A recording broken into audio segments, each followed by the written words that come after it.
que debían de despojarse de tanto interés terrenal, empezaron a vivir a la altura de Dios, predicaron el evangelio. Pero ¿qué pasó el 22 de octubre de 1844? ¿Llegó Jesús el 22 de octubre? No. Y yo quiero que leamos algo en el libro de Apocalipsis, el capítulo 10, que nos va a dar la introducción para lo que vamos a estudiar en esta mañana. Apocalipsis capítulo 10.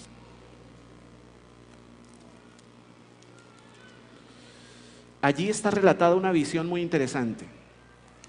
Juan el profeta toma un libro, y cuando él toma el libro, se le dice que lo coma.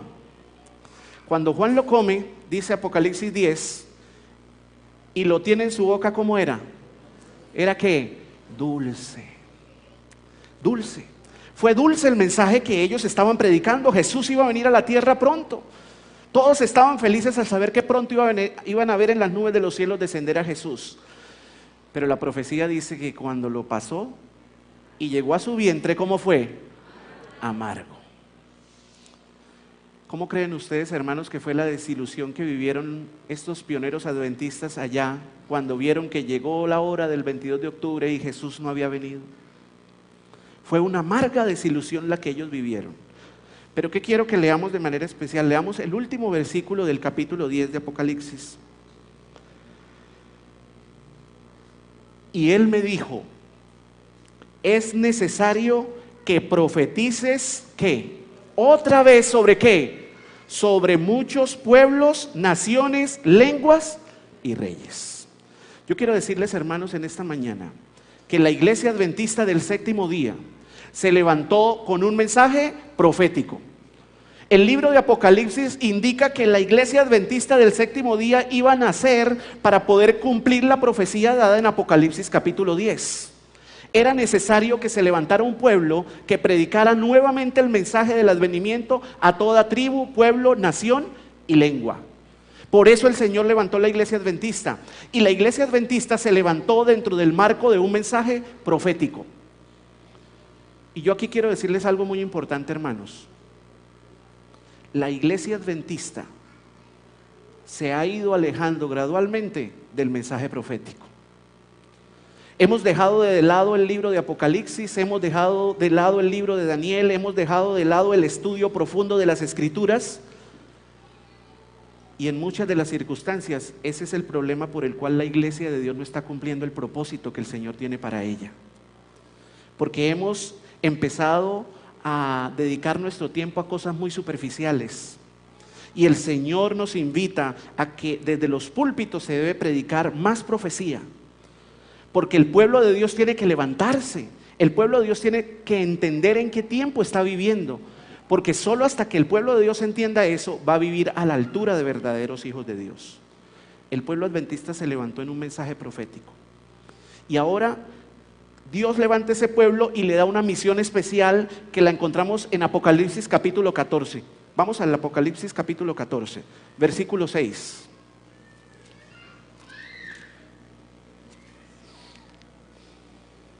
Apocalipsis capítulo 14, versículo 6. Esta visión que recibe Juan es una visión dada de manera especial al pueblo remanente. Apocalipsis capítulo 12, versículo 17 dice que Satanás se fue a hacer guerra contra el resto de la descendencia de ellos, los que guardan los mandamientos de Dios y ¿qué más? Y tienen el testimonio de Jesucristo. ¿Cuáles son dos características importantes de ese pueblo que el Señor iba a levantar para cumplir su misión del fin del tiempo? Primera, que guarda los mandamientos de Dios. Segunda, que tiene el testimonio de Jesucristo. ¿Qué es el testimonio de Jesucristo?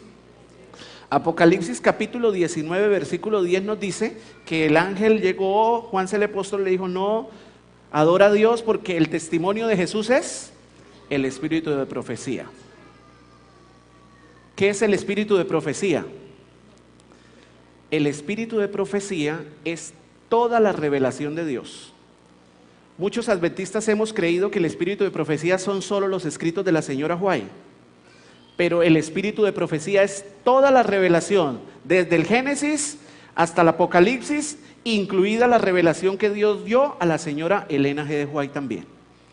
El pueblo de Dios iba a caracterizar por tener fielmente la observancia de todos los mandamientos de Dios, pero también se iba a caracterizar por ser fiel al estudio profundo de las Escrituras. El pueblo de Dios debe ser un pueblo estudioso. El pueblo de Dios debe dedicar tiempo al estudio de la palabra de Dios. Y el Señor levantó ese pueblo para que cumpliera una misión. Apocalipsis capítulo 14, versículo 6 nos presenta esa revelación que tuvo Juan. Juan vio algo, dice que vio volar por en medio del cielo a un ángel. ¿Qué significa que Juan lo vio volar? Cuando la Biblia dice que Juan lo vio volar en visión, quiere decir que ese mensaje es un mensaje que debe ir pronto. Las alas en la Biblia significan en la interpretación profética rapidez. Y cuando Juan ve ese ángel en medio del cielo volando, está interpretando o está mostrándonos a nosotros hoy que ese mensaje debe ser un mensaje que debe ir de manera rápida. Es decir, no hay tiempo que perder. No podemos seguir esperando que llegue la ley dominical para empezar a predicar que Jesús viene pronto. El tiempo de predicar el evangelio es cuando, ahora, con todo el fervor, con todo el entusiasmo. Yo les comentaba a ustedes que cuando yo entré a la iglesia a mí me daba pena cargar la Biblia. Y yo iba a la universidad cuando eso estudiaba en la UIS, y yo iba con la Biblia aquí, cuando entraba a la UIS me la pasaba por este lado para que no me la vieran. Yo no sé si a ti te da pena compartir el evangelio. Yo no sé si a ti te da pena decirle a tus amigos que crees en un Salvador, pero el pueblo de Dios está llamado a compartir el evangelio con rapidez. La revelación dice, lo que no hagamos en tiempo de paz, lo vamos a tener que hacer en tiempo de dificultad. Hoy tú tienes la oportunidad de invitar a cualquier persona a la iglesia, de traerle a este lugar, de visitarla, de compartir el evangelio. No sé si aquí está Primitivo y su esposa, no, creo que no están. Hermanos, hay mucha obra por hacer. Yo fui a visitar a esta familia y la señora tenía a su mamá enferma. Subí a ver a la señora y la señora tenía una llaga así de grande. No tiene recursos, su herida está descuidada. La señora tenía una cara terrible porque estaba angustiada por el dolor que está sufriendo, no tiene recursos, no tienen cómo hacerse las curaciones. Yo subí allí, hablé con la señora, le di un abrazo, caminamos hacia la sala, hicimos una oración, hermanos, y a mí se me erizaba la piel de ver cómo las personas sienten un cambio en su rostro cuando alguien llega a darles aliento, llega a darles esperanza, llega a darles una palabra de ánimo. Esta señora, yo me fui de la casa y seguía con su llaga, pero su cara era diferente. ¿Saben por qué? Porque ellos están sintiendo que hay alguien que se preocupa por ellos. Y nosotros como pueblo de Dios estamos llamados a rápidamente ser instrumentos en la mano de Dios para bendecir a las personas que necesitan bendición. En una de las noches yo dije algo, que hay un mito que tenemos que desaparecer de la iglesia adventista, y es que los adventistas no podemos tener plata. ¿Quién dijo que los adventistas no podemos tener plata? Claro que sí podemos tener plata porque somos bendecidos de Dios. Podemos tener bendiciones económicas, pero ¿sabes para qué son esas bendiciones económicas? Para ayudar a los que no tienen cómo sostenerse en este mundo. Dios quiere darte bendiciones, pero las bendiciones son para ayudar a los más desfavorecidos. Tenemos que aprender a compartir. Tenemos que dejar de pensar tanto en nosotros. Yo le decía a mi esposa, amor, qué difícil es. Qué difícil es hacer una visita de esas y luego uno al otro día irse a comprar un traje, unos zapatos, un vestido, ¿no? Y una persona ya desamparada, muriéndose porque no tiene cómo comprar una crema para su herida. Necesitamos empezar a perder nuestra mirada de nosotros mismos y ponerla en los que están necesitados. Juan dice, y vi volar en medio del cielo a otro ángel. Ese ángel tenía algo en sus manos. ¿Qué tenía en sus manos? El evangelio eterno. ¿Qué es el evangelio eterno? ¿Cuál es el mensaje que como iglesia adventista tenemos que predicar? El evangelio eterno son las buenas nuevas. ¿Qué significa la palabra evangelio? La palabra evangelio significa ¿qué? Buenas nuevas. El pueblo de Dios está llamado a predicarle al mundo buenas nuevas. Porque es que enseñarle a la gente que en este momento hay un juicio en el santuario celestial que está vindicando nuestra situación es la mejor noticia que alguien puede recibir. Decirle a alguien que pronto Jesús va a venir a la tierra por segunda vez, que tenemos esperanza de volver a recobrar la vida eterna, que tenemos esperanza de vivir una vida libre de dolor y sufrimiento, esa es la mejor noticia que alguien puede recibir. Juan vio en medio del cielo a un ángel volando y tenía en sus manos el evangelio eterno para predicarlo ¿a quiénes? Para predicarlo a toda nación, tribu, lengua y pueblo. Hermanos, ahorita en la universidad estuvo predicando un pastor excepcional, se llama Arnaldo Cruz, y él nos contaba que su suegra vive aquí en Colombia, es juez y renunció a un cargo de ser la juez de San José del Guaviare porque entendió que ella tenía una misión. Esta mujer renunció a esa responsabilidad y se fue a donde una tribu que vive alrededor de San José del Guaviare. Y esta mujer se la ha pasado más de un año aprendiendo el dialecto de esa tribu indígena. ¿Saben para qué? Ya le dijo al pastor que viniera para que le tenga unas conferencias y ella pueda traducirlas y el evangelio pueda ser compartido.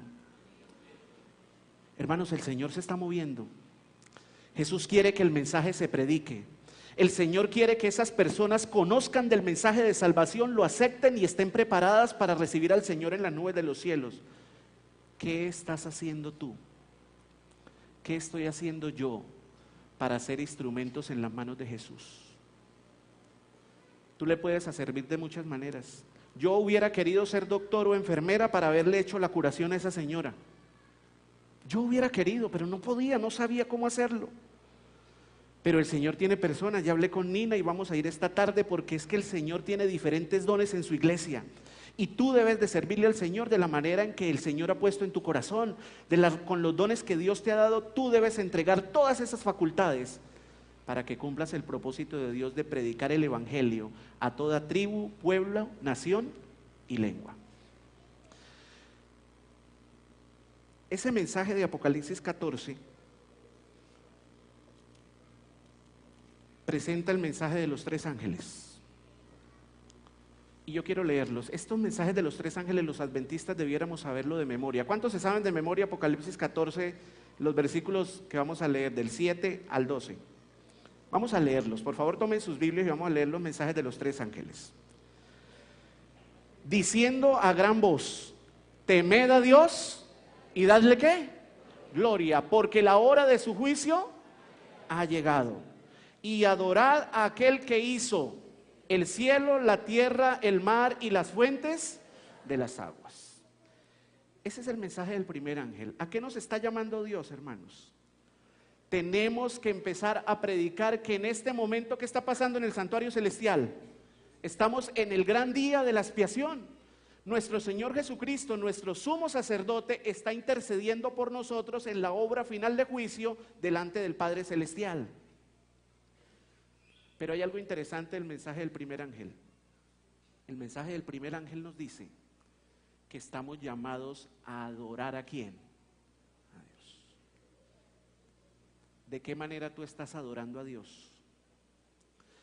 ¿De qué manera estás tú adorando a Dios? ¿Saben cómo adoramos a Dios? En la forma como vestimos. ¿Cómo estás vistiendo tú para reflejar que realmente adoras a un Dios que vive en el reino de los cielos y que hizo todo por ti? ¿Qué estás viendo tú en tu casa? ¿Gastas el tiempo precioso que pudiéramos estar utilizando en la salvación de las almas viendo novelas y viendo cosas absurdas que no te edifican, que no te construyen? ¿Qué estás comiendo? ¿Cómo te estás alimentando? ¿Saben que a Dios lo adoramos en la forma como comemos? El pueblo de Dios está enfermo, hermano. Las listas de oración no caben. ¿Saben por qué? Porque no hemos hecho caso a la revelación de Dios. Hay un mensaje profético que implica la reforma pro salud. Es el brazo derecho de la reforma, del mensaje del tercer ángel. Yo quiero contarles, hermanos, que Danielito es nuestro bebé, pequeñito. Él tiene 16 meses, 18 meses ya. Y con Zaira, mi esposa, tomamos la decisión de levantar al niño en la reforma pro salud. No es fácil, porque la gente no cree en el mensaje de la reforma ProSalud. Y mi esposa